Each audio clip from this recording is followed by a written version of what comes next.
¿Tenés idea para qué escanean esto realmente, Fernando? Mirá, buenas tardes. Buenas tardes.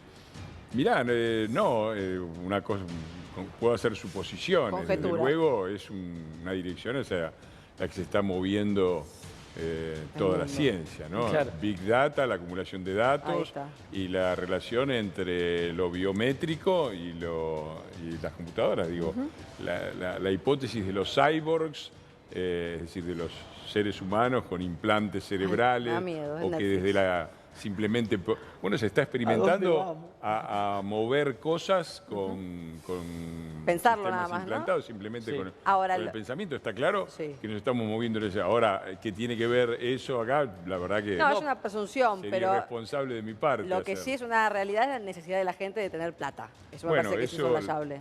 lamentablemente es una realidad muy triste, que esperamos que sea provisoria, esperamos que este gobierno tenga éxito, que el plan económico funcione y que la Argentina deje de ser un país que se achica cada día, como lo es desde el 2010-2011, cuando se agotó el modelo productivo en el que estuvimos durante tanto tiempo. Pero Fernando, ¿entendés con las notas cuando llegamos, ¿por qué lo haces? Porque necesito un mango, los entendés a los que están del ¿Cómo otro no lo lado. voy a entender? Y quizás estás Pero- ahí, no te digo en la fila, pero te decís, sí, bueno, sí, 50 lucas, qué sé yo, al arranque del mes quizás tirás Bueno, una semana y media. está claro que lo decía uno, decía, no tengo miedo a lo que hagan con mi datos, Claro. pero tengo miedo de no tener para comer. Claro.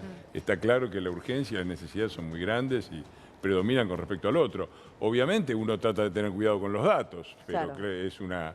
eso viene después de que tengas asegurado el plato de comida. Totalmente. Creo que Sin duda, el de los jubilados es un sector prioritario y uno de los que más está sintiendo los embates.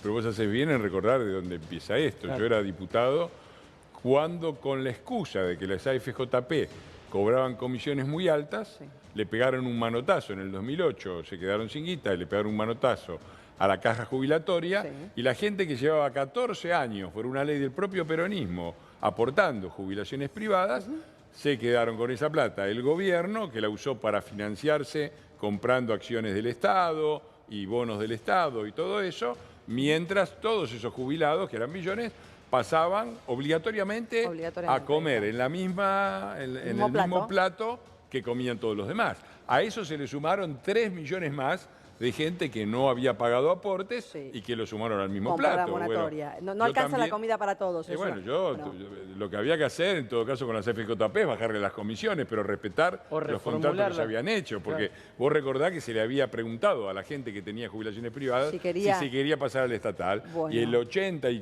pico por ciento dijo que no. Entiendo. A eso lo pusieron obligatorio. Sí. Después sumaron los que no habían y armaron en un plato en el que comían, ya con dificultades, Determinada cantidad de jubilados, mucho más. Prácticamente se pasó a más Ahora, que duplicar. El tema de las jubilaciones es un tema difícil en todo el mundo. En todo el mundo se están replanteando, porque claramente la jubilación también había sido pensada para cubrir a trabajadores que eran sobre todo trabajadores físicos, porque se laburaba físicamente, albañiles, obreros, ¿no? En los últimos años de vida. Hoy el aumento de la expectativa de vida hace que la cantidad de personas que están trabajando, que son los que mantienen con sus aportes a los que ya se jubilaron, sea cada vez menor. Se pasó de un porcentaje o de una proporción de 3-1 a una que prácticamente es 1-1. Entonces, ahí también hay un problema. Por lo tanto, este es un problema que está en todo el mundo, pero la Argentina está en una situación dramática porque las políticas populistas y irresponsables que se han tomado de manotear la caja de los privados y la de incluir a millones y millones que tenían una cobertura. Durante Cambiemos se había establecido una cobertura que iba por fuera de la caja de jubilación. Acá los metieron todos juntos. Todos juntos. Entonces, acá hay que rediscutir todo el sistema. Esto no tiene una solución a corto plazo, pero también hay que estar atentos a la emergencia que se ha creado, porque claramente los jubilados están cayendo. Los que ya no están en la pobreza siguen cayendo en la pobreza, y los que están en la pobreza están cayendo en la indigencia. Y por supuesto, el gobierno tiene que tener una responsabilidad con respecto a eso. Estaba previsto una modificación en la ley Bases. Cuando se cayó la ley Bases, se quedaron... En la parte fiscal. Claro, se cayó, y el régimen, y también la parte jubilatoria, se cayó junto con la ley base, ¿no? Bien, Esperemos que ahora en el proceso de los 10 puntos todo esto se reactualice. Es una combinación. Por un lado se invita o sea, se va a avanzar a nivel parlamentario, de nuevo con la misma ley, con la esperanza de que esta vez haya un poco de colaboración. Este es el primer gobierno al que se le niega de entrada las herramientas necesarias para gobernar, y es el gobierno que ha tenido la herencia peor. Podemos discutir 80 horas, pero la Argentina nunca había llegado a estos niveles de desequilibrio fiscal, comercial, aumento de la deuda, aumento de la pobreza, el desastre que han dejado. Y la situación de los jubilados, de luego, que es muy preocupante. Lo que está erosionando las jubilaciones no es una decisión del gobierno, es la inflación. Y la inflación es por la emisión monetaria. Y el gobierno anterior emitió durante el año de las elecciones para financiar la campaña de Massa, emitió más que durante la cuarentena. Es decir, entonces, eso es como, ¿viste? Es como si vos estás en la represa de Itaipú, levantás las compuertas y baja el agua. Y el agua no es que inmediatamente inunda todo. El agua empieza a correr y se inunda, se inunda. Esto claramente recién tiene impacto ahora y va a tener impacto en los próximos meses. Bueno, ahora, la responsabilidad, el gobierno ¿qué puede hacer para paliar esto? Puede decir, bueno, aumentemos las jubilaciones. ¿Y con qué lo financiás? Deuda afuera no puedes tomar. ¿Qué haces? Le das a la maquinita, si seguís abriendo la compuerta para que baje el agua. Entonces, me parece que tenemos que salir de esta lógica, ¿no? Está claro, la situación es difícil, el gobierno tiene que tomar medidas, tiene que atender las situaciones de emergencia, pero tenemos que salir de esta lógica, porque esta lógica es la que nos hundió acá. Cuando empezó todo este proceso, se habla mucho del 2001 como la época de crisis, los salarios eran de $1.500 mensuales, el salario promedio argentino. Hoy es de 300. No tengo la cifra de jubilaciones, pero debe ser más o menos la misma proporción. También de $200. ¿Vamos a seguir con este modelo o vamos a hacer un esfuerzo para salir? En eso escriba el futuro del país. El mejor ejemplo que encuentro para esto es el ejemplo de un drogadicto que intenta salir de la adicción. Argentina ha sido un enfermo adicto al gasto fiscal, es decir, a un Estado que gastaba mucho más de lo que recaudaba y se financiaba tomando deuda, y hemos tenido crisis de deuda en forma permanente, o emitiendo, y hemos tenido una inflación. Digo, el año pasado la Argentina tuvo el récord mundial de inflación, muchachos. El triple que el segundo, que era Turquía, y como 10 veces más que el tercero, que era Rusia, que está en guerra.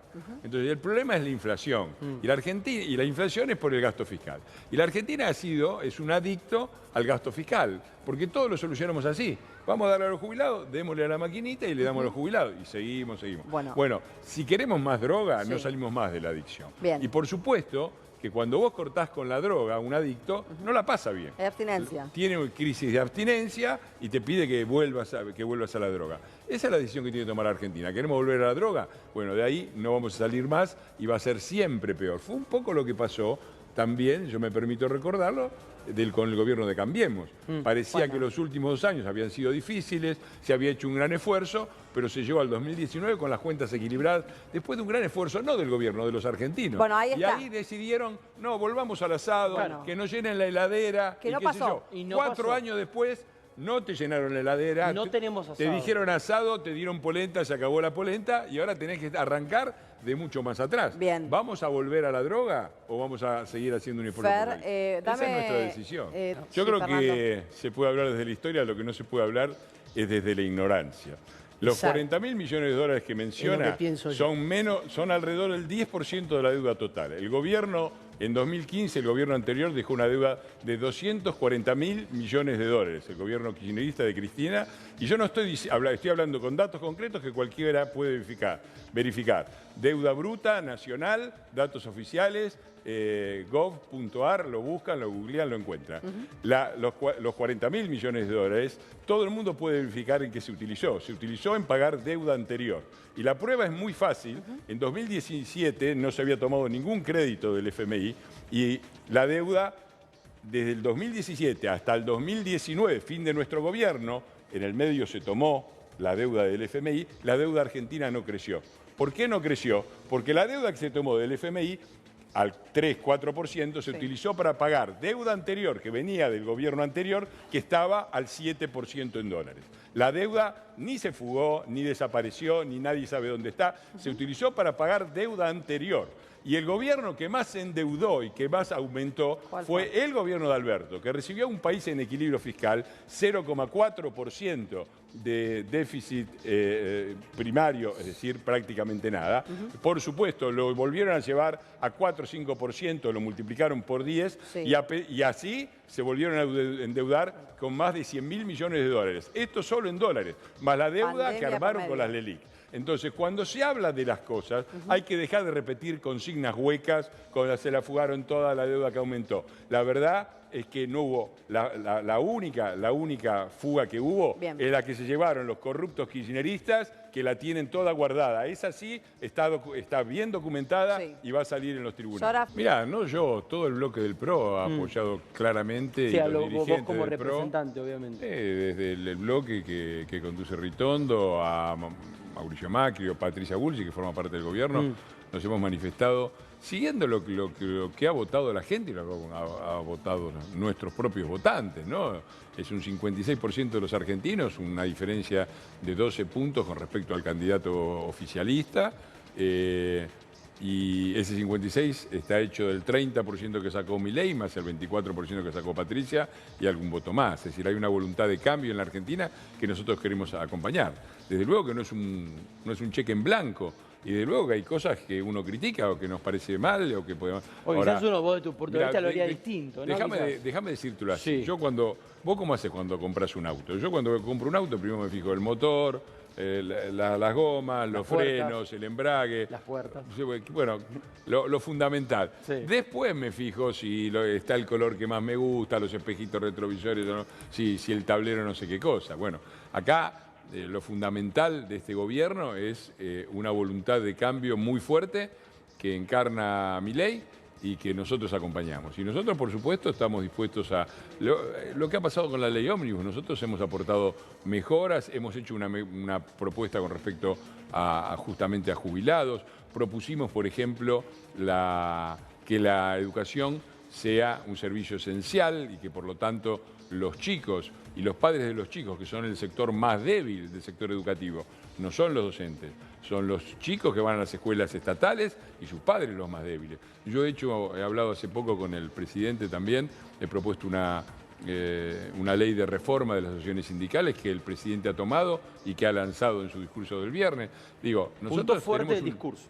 Bueno, es que tiene que ser así. La verdad es que los sindicatos en la Argentina son una vergüenza, se han transformado no en representantes de los trabajadores, sino en oligarcas corruptos, sus dirigentes, y representantes del peronismo en la práctica, ¿no? Que han dejado pasar todo el gobierno de Alberto sin hacer un paro y a los 30 días mandaron un paro contra Milei. Entonces, hay mucho que cambiar. Hay cosas en las líneas generales estamos completamente de acuerdo con la dirección que está imprimiendo el gobierno. Sabemos que es un momento difícil, sabemos que, insistimos también que el gobierno tiene que tomar en cuenta la realidad social, que no es fácil, pero estamos seguros que es una de las últimas oportunidades, si no la última, que tiene la Argentina de salir de una decadencia que ya lleva décadas y que se ha agudizado en estos años de populismo irresponsable a cargo del anterior gobierno. Y no es fácil decirlo, porque lo más fácil es decir, esto es fácil, salimos mañana, le damos a la maquinita y vamos para adelante. Esto no es así, se va a necesitar un esfuerzo, los meses más difíciles los estamos atravesando y no se van a solucionar para mañana, pero sí vemos una posibilidad muy clara para la Argentina. La Argentina tiene todo, es un país que tiene todo, tiene una potencial en minería, en combustibles, en el sector agropecuario, en las pymes, pero tenemos que hacer, hay cosas que hay que hacer. Bien, ¿no? Fernando, gracias, Fernando, por estar con nosotros.